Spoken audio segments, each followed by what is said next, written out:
Hello mga kabesyo loves. Madilim na dito guys, dito sa Tagaytay, Kamalig.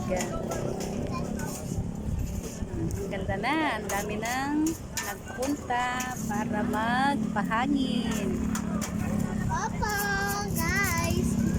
Nagpailaw na sila guys ng street light.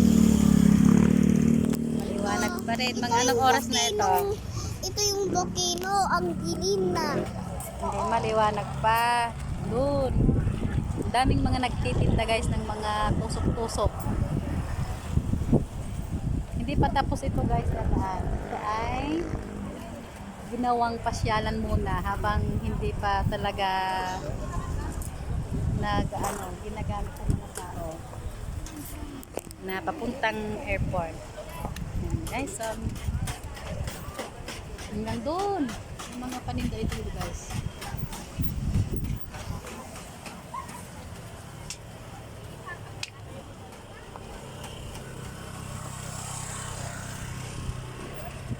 Diba, ang saya magpahangin.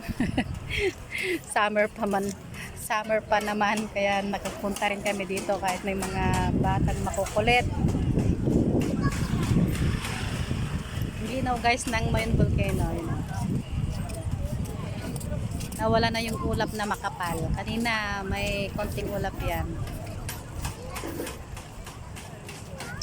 Okay, bye bye.